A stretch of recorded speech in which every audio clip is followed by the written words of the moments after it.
Good morning, students. In the Good morning, sir. previous class, we are discussing about the mortgage market.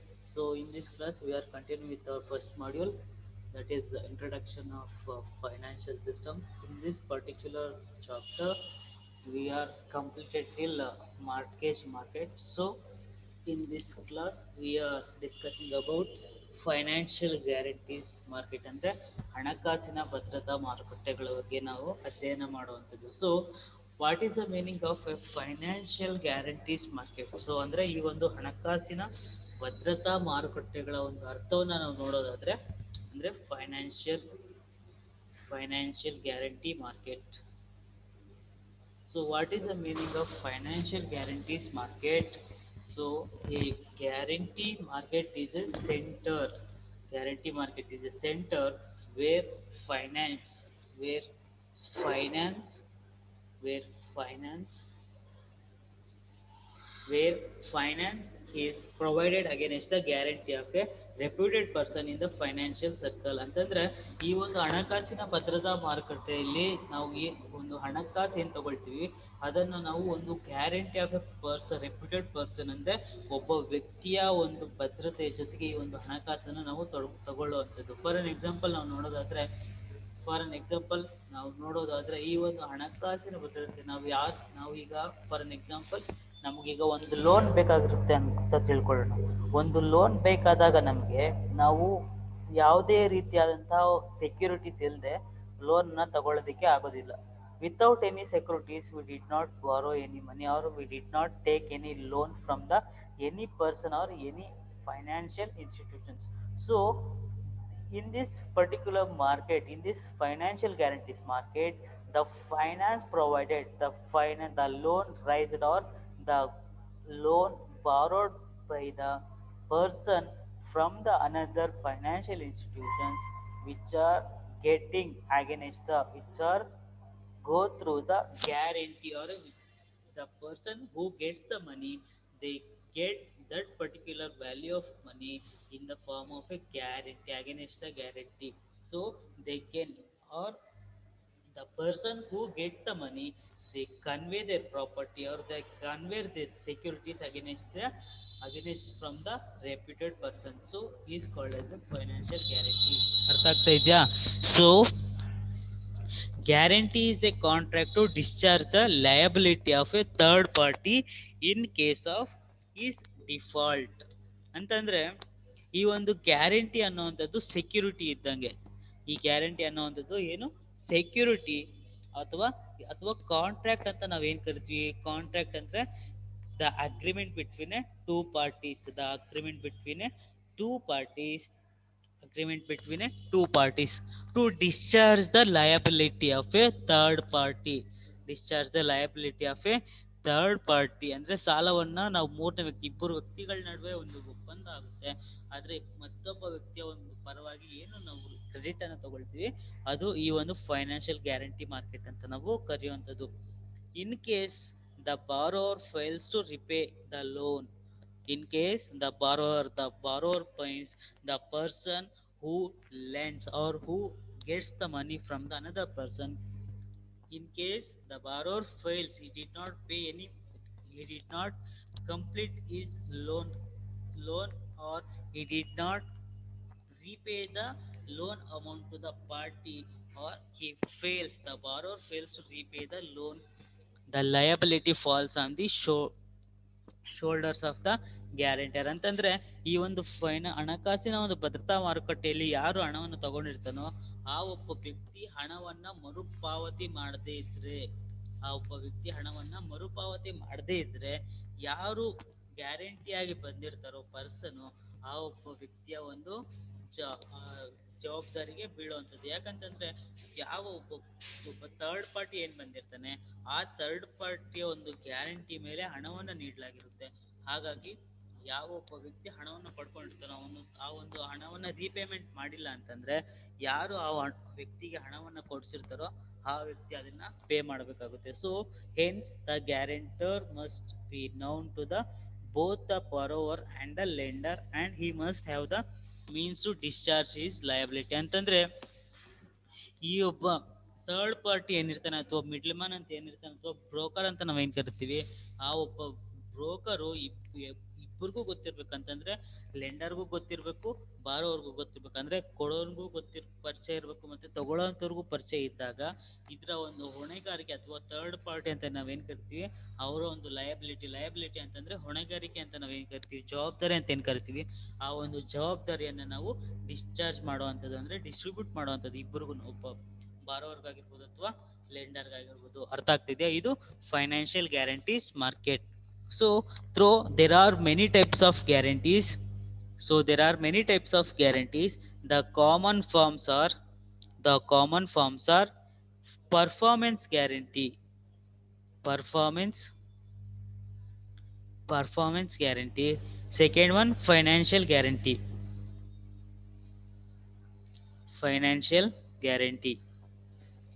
So performance guarantees cover the payment of earnest money, retention money, advance payments, non-completion of contracts, etc. On the other hand, financial guarantees cover only financial contracts. So performance guarantees basically covered payment of immediate payments. For an example, retention money or advance payments or non-completion of contracts. So these types of transactions holded by a performance guarantees. But the financial guarantees covers only financial contracts. They did not comes through the earnest money or retention money or advance payments. In India, the market for financial guarantees is well organised. So ಅಂದ್ರೆ ಭಾರತದಲ್ಲಿ ನಾವು ಹಣಕಾಸಿನ ಒಂದು ಭದ್ರತೆಗಳು ಅಥವಾ ಹಣಕಾಸಿನ ಒಂದು guarantees ಏನಿರುತ್ತೆ ಅವುಗಳ ಒಂದು ವ್ಯವಸ್ಥಿತವಾದಂತಹ ಒಂದು ಮಾರುಕಟ್ಟೆಯನ್ನು ನಾವು ನೋಡ್ಬೋದಾಗಿದೆ. ಯಾಕಂತಂದ್ರೆ in financial guarantees are in financial guarantees covers only the financial activities or financial contracts. That's why in India the financial guarantees market is well organized and well developed. So the financial guarantees in India relate to ಅಂದ್ರೆ ಈ ಒಂದು ಹಣಕಾಸಿನ ಭದ್ರತೆಗಳು ಅಂತ ನಾವೇನ್ ಕರಿತೀವಿ, ಇವುಗಳು ಇಂಡಿಯಾದಲ್ಲಿ ಯಾವ ರೀತಿ ಇದಾಗುತ್ತೆ ಅಂತಂದ್ರೆ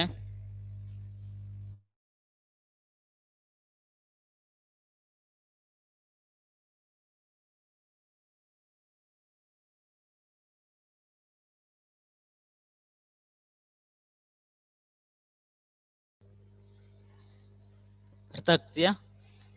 the financial guarantees in India relate to deferred payment for imports and export. deferred payment of import and exports. Deferred payment of import and export. Second one, the medium and long term loans raised abroad. Medium and long term loans raised abroad. Third one, loans advanced. Loans advanced. Loans advanced. Loans advanced by banks and other financial institutions. These guarantees. These guarantees are. These guarantees are provided mainly by commercial banks, development banks. And these three types basically the deferred payments for imports and export, medium and long term loans raised in abroad, and loans advanced by banks and other financial institutions are basically developed by or basically provided by the commercial banks, developmental banks, government, both central and state governments, and specialized guarantee institutions. Specialized guarantee institutions.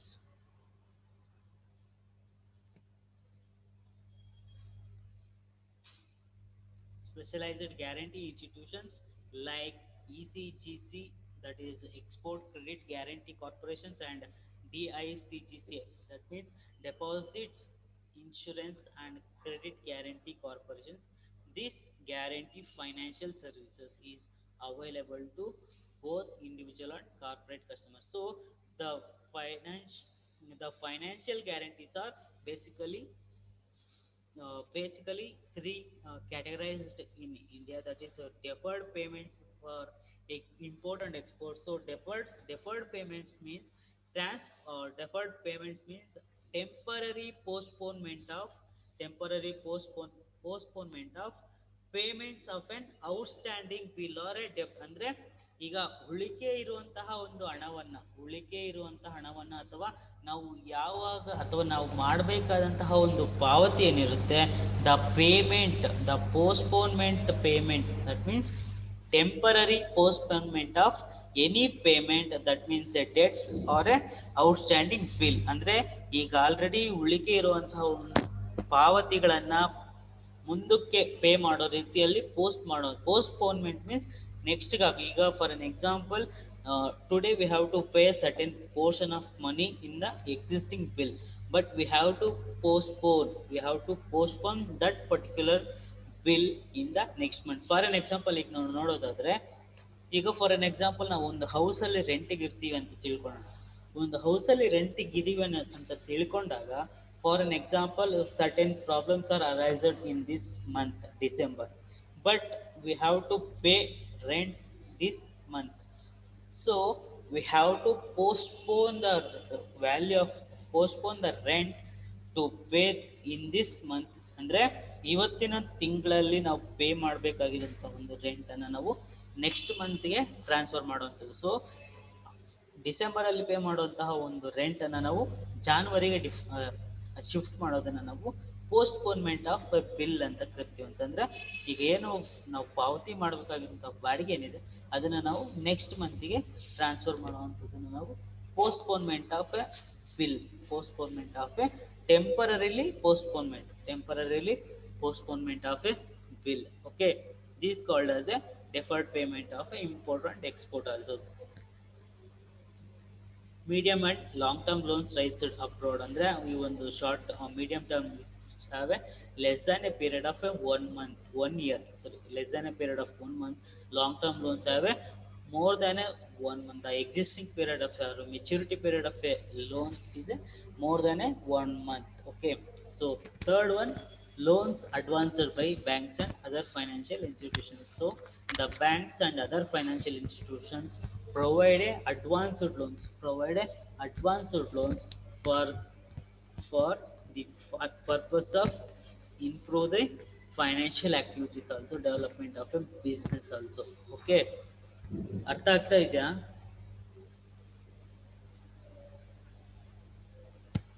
Ruchita voice ತಗೊಂಡಿದ್ದೀರಾ? ಮಾತಾಡಬೇಕು. Hello, okay.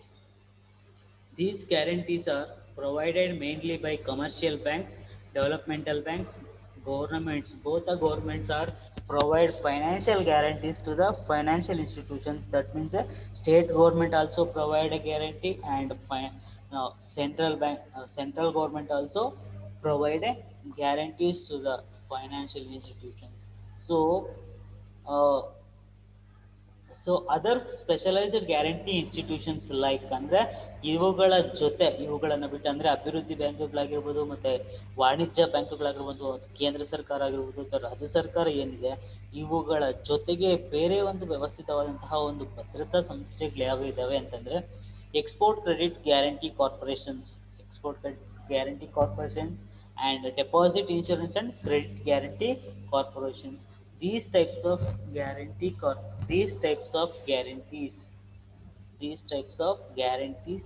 financial services is available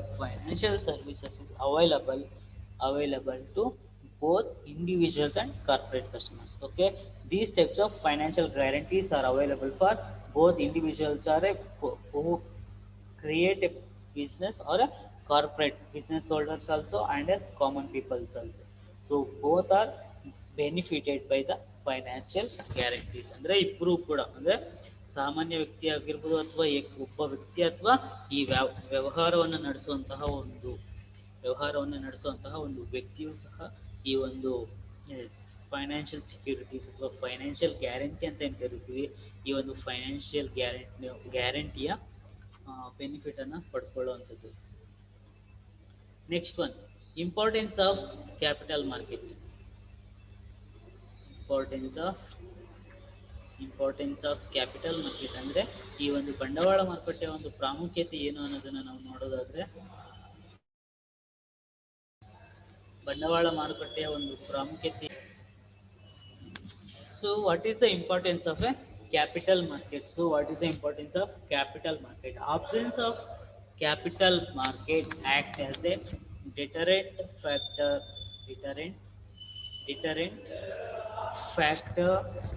to capital formation and economic growth. ಅಂದ್ರೆ ಈ ಒಂದು ಬಂಡವಾಳ ಮಾರುಕಟ್ಟೆ ನಮಗೆ ಇಲ್ಲ ಅಂತಂದ್ರೆ, ಈ ಒಂದು ಹಣಕಾಸಿನ ವ್ಯವಸ್ಥೆಯಲ್ಲಿ ಬಂಡವಾಳ ಮಾರುಕಟ್ಟೆ ಇಲ್ಲ ಅಂತಂದ್ರೆ ಈ ಒಂದು ಕ್ಯಾಪಿಟಲ್ ಫಾರ್ಮೇಶನ್ ಮತ್ತೆ ಎಕನಾಮಿಕ್ ಗ್ರೋತ್ ಮೇಲೆ ತುಂಬಾ ಪರಿಣಾಮವನ್ನ ಬೀರುವಂಥದ್ದು. Because basically the capital market which helps to raise their capital to the or provide a capital to the financial institutions in the long term. So basically the financial institutions borrow the long term capital from the capital market. ಅಂದ್ರೆ ಈ ಒಂದು ಹಣಕಾಸಿನ ವ್ಯವಹಾರ ಸಂಸ್ಥೆಗಳು ಏನಿದಾವೆ, ಈ ಒಂದು ಹಣಕಾಸಿನ ವ್ಯವಹಾರವನ್ನು ನಡೆಸುವಂತ ಕೆಲವು ಸಂಸ್ಥೆಗಳು ಈ ಒಂದು ಬಂಡವಾಳ ಮಾರುಕಟ್ಟೆಯಿಂದ ದೀರ್ಘಾವಧಿ ಬಂಡವಾಳವನ್ನ ಅಥವಾ ದೀರ್ಘಾವಧಿ ಹೂಡಿಕೆ ವೆಚ್ಚವನ್ನ ಅಥವಾ ದೀರ್ಘಾವಧಿ ಹೂಡಿಕೆಯನ್ನ ಸಾಲವಾಗಿ ತಗೊಳ್ತಾರೆ. ಫಾರ್ ದಿ ಪರ್ಪಸ್ ಆಫ್ ಈ capital formations also, for the purpose of day to day daily working capital also, or for the purpose of expansion and development of a business also. So for these particular reasons the capital market helps to, or the capital market play a important role in the financial institutions or a financial system. Okay, so resources would remain idle if finances are not funneled through the capital market. ಅಂತಂದ್ರೆ ಈ ಒಂದು capital market ಇಂದ ಯಾವಾಗ ಒಂದು ಹಣಕಾಸಿನ ಒಂದು resources output ಆಗೋದಿಲ್ವೋ ಅಥವಾ ಆಚೆ ಹೋಗೋದಿಲ್ವೋ, ಆಗ ಕೆಲವೊಂದು ರಿಸೋರ್ಸಸ್ ಸಂಪನ್ಮೂಲಗಳೇನಿರುತ್ತೆ ಅದು ಹಾಗೆ ಐಡಲ್ ಆಗಿರುತ್ತೆ. ಅಂತಂದ್ರೆ ಕಾನ್ಸ್ಟೆಂಟ್ ಆಗಿ ಕ್ಯಾಪಿಟಲ್ ಮಾರ್ಕೆಟ್ ಅಲ್ಲೇ ಉಳ್ಕೊಳ್ಳುವಂಥದ್ದು.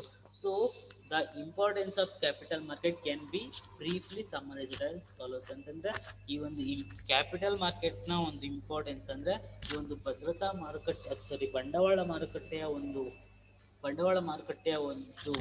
ಪ್ರಾಮುಖ್ಯತೆ ಏನು ಅನ್ನೋದನ್ನ ನಾವು ಪಾಯಿಂಟ್ ವೈಸ್ ಇಲ್ಲಿ ಒನ್ ಬೈ ಒನ್ ತಿಳ್ಕೊಳ್ತಾ ಹೋಗೋಣ.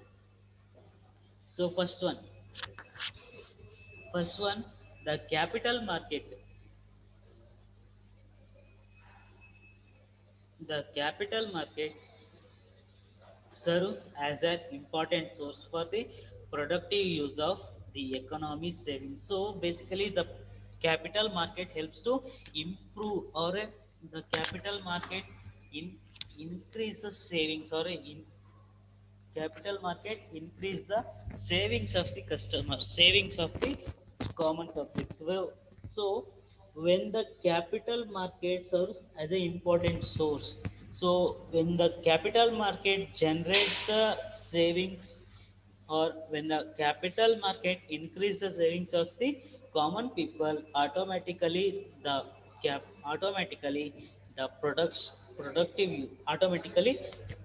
they can increase the production. ಅಂತಂದ್ರೆ ಯಾವಾಗ ಒಂದು ಆರ್ಥಿಕತೆಯ ಒಂದು ಉಳಿತಾಯವನ್ನ ಹೆಚ್ಚಳ ಮಾಡುತ್ತೋ ಬಂಡವಾಳ ಮಾರುಕಟ್ಟೆ, ಯಾವಾಗ ಒಂದು ಬಂಡವಾಳ ಮಾರುಕಟ್ಟೆ ಆರ್ಥಿಕತೆಯ ಒಂದು ಉಳಿತಾಯವನ್ನ ಹೆಚ್ಚಳ ಮಾಡಿದಾಗ ಉತ್ಪಾದಕತೆಯು ಆಟೋಮೆಟಿಕ್ ಆಗಿ ಹೆಚ್ಚಾಗುವಂಥದ್ದು. So when the savings are increased, automatically the productive or the production also automatically increase. So and the one more important thing is the capital market increase the savings of the customers or savings of the common people.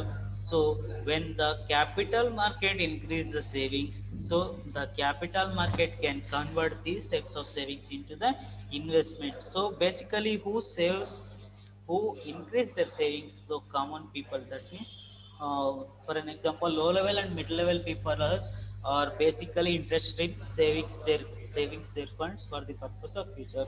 These types of savings converted into the investment from the capital market. ಅಂದ್ರೆ ಈ ಒಂದು ಬಂಡವಾಳ ಅಂತ ನಾವೇನ್ ಕರಿತೀವಿ, ಈ ಒಂದು ಉಳಿತಾಯವನ್ನ ನಾವು ಕಾಮನ್ ಪೀಪಲ್ ಏನ್ ಸೇವ್ ಮಾಡ್ತಾರೆ ಅದನ್ನ ನಾವು ಇನ್ವೆಸ್ಟ್ಮೆಂಟ್ ಆಗಿ ಕನ್ವರ್ಟ್ ಮಾಡಿದಾಗ ರಿಸ್ಕ್ ಅನ್ನ ಕಡಿಮೆ ಮಾಡುವಂಥದ್ದು, ಅಥವಾ ನಾವು ಏನು ವೇಸ್ಟೇಜ್ ಅನ್ನ ಅಂತ ಕರಿತೀವಿ, ಅನ್ಪ್ರೊಡಕ್ಟಿವ್ ಯೂಸಸ್, ಅಥವಾ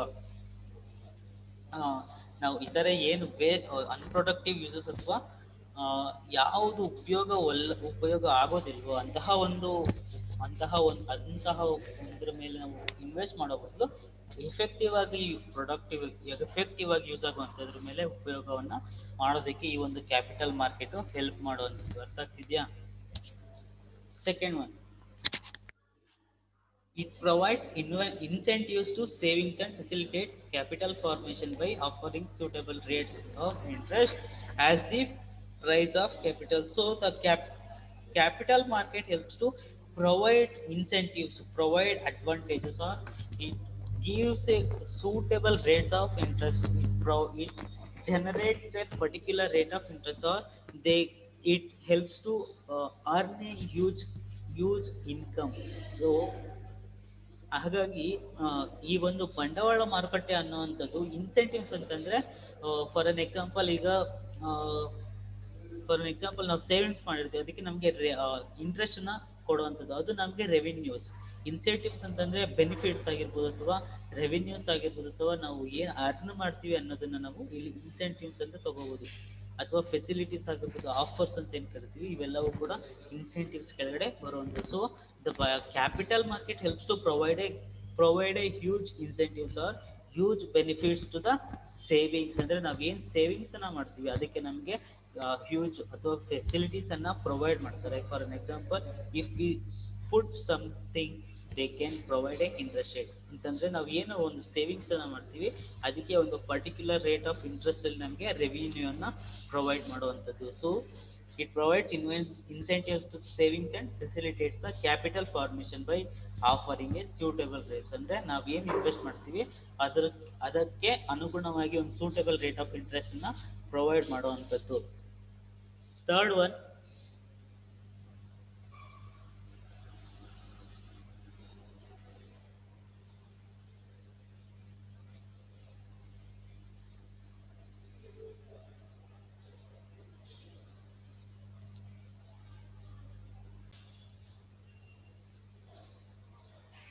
ಸೊ ಥರ್ಡ್ ಒನ್ ನೋಡೋದಾದ್ರೆ ನಾವು, so it provides revenue for investors, particularly the household sectors, to invest in financial assets which are more productive than the physical assets. So the capital market basically generates revenue to the investors. Who is the investor in the particular sense? So basically the investors are a common household. So basically households are the increase their savings. So the financial market or the capital market convert these types of savings into the investment. So the common investors are the common investment made by the household. ಹಾಗಾಗಿ the capital market provides more revenue or provides more incentives to the investors, particularly overall the investors, basically household sectors to invest in the financial assets. So financial assets are traded in the financial assets. Okay. Fourth one, it facilitates increase the production and for productivity in the economy, and thus enhances the economic welfare of the society. So when the capital market increases when the capital market provides their funds to the financial institutions or financial organizations, automatically they can increase their productivity. Basically, the requirement of a funds needed by the organizations are increase their productivity and increase their production also. So ಅಂತಂದರೆ ಯಾವ ಒಂದು ವ್ಯವಹಾರ ಸಂಸ್ಥೆಗಳೇನಿರುತ್ತೆ ಆ ಒಂದು ವ್ಯವಹಾರ ಸಂಸ್ಥೆಗಳು ಯಾವ ಒಂದು ಉದ್ದೇಶಕ್ಕಾಗಿ ಹಣವನ್ನು ತಗೊಳ್ತಾರೆ ಅಂತಂದರೆ ಉತ್ಪಾದನೆಯನ್ನು ಜಾಸ್ತಿ ಮಾಡೋದಕ್ಕೆ ಮತ್ತು ಉತ್ಪಾದಕತೆಯನ್ನು ಜಾಸ್ತಿ ಮಾಡೋದಕ್ಕೆ, ಅದರ ಜೊತೆಗೆ ಈ ಒಂದು ಆರ್ಥಿಕತೆಯನ್ನು ಅಭಿವೃದ್ಧಿ ಮಾಡೋದಕ್ಕೆ. ಹಾಗಾಗಿ so the capital market helps to the capital market facilitate to increase the production and productivity in the economy, and also increase the development level of increase the rate of development of the economy or the society. Thus it facilitates the movement of stream of command over capital to the point of highest yield. So does the facilitate the movement of stream of command over capital to point of highest yield. ಅಂತಂದ್ರೆ ಯಾವಾಗ ಈ ಒಂದು ಬಂಡವಾಳ ಮಾರುಕಟ್ಟೆ ಹೆಚ್ಚಾಗಿ ಒಂದು investment ಅನ್ನ increase ಮಾಡುತ್ತೋ ಆಟೋಮೆಟಿಕ್ ಆಗಿ ಈಲ್ಡ್ ಅನ್ನುವಂಥದ್ದು, yield means output or a growth of a commodity or a growth of a particular goods and services. So automatically they increase their yield level, that means increase the level of output. ಅಂತಂದ್ರೆ ಈ ಒಂದು ಉತ್ಪಾದಕತೆ ಏನಿದೆ ಅದರ ಒಂದು ಪ್ರಮಾಣವನ್ನ ಹೆಚ್ಚಳ ಮಾಡುವಂಥದ್ದು. The quality of A production are increasing automatically. So towards those who can apply then productively and profitably to enhance the national income in aggregate. When the production of goods and services or a productivity of a company in good sense ಅಂತಂದ್ರೆ ಯಾವಾಗ ಒಂದು company ಅಥವಾ ಯಾವಾಗ ಒಂದು ವ್ಯವಸ್ಥೆಯ ಒಂದು ಉತ್ಪಾದಕತೆ ಆಗಿರ್ಬೋದು ಅಥವಾ ಉತ್ಪನ್ನಗಳ ಒಂದು ಅಧಿಕ ಪ್ರಮಾಣದಲ್ಲಿ ಇಳುವರಿ ಆಗಿರ್ಬೋದು, ಆಗ ಆ ಒಂದು ರಾಷ್ಟ್ರೀಯ ವರಮಾನವು ಸಹ ಹೆಚ್ಚಾಗುವಂಥದ್ದು. Aggregate to productively enhance or productively increase the profit level of the organisation and also helps to increase the national level income in aggregate. ಅಂದರೆ ಈ ಒಂದು ರಾಷ್ಟ್ರೀಯ ಆದಾಯವನ್ನು ಸಹ ಹೆಚ್ಚಳವನ್ನು ಮಾಡಿಕೊಳ್ಳುವಂಥದ್ದು.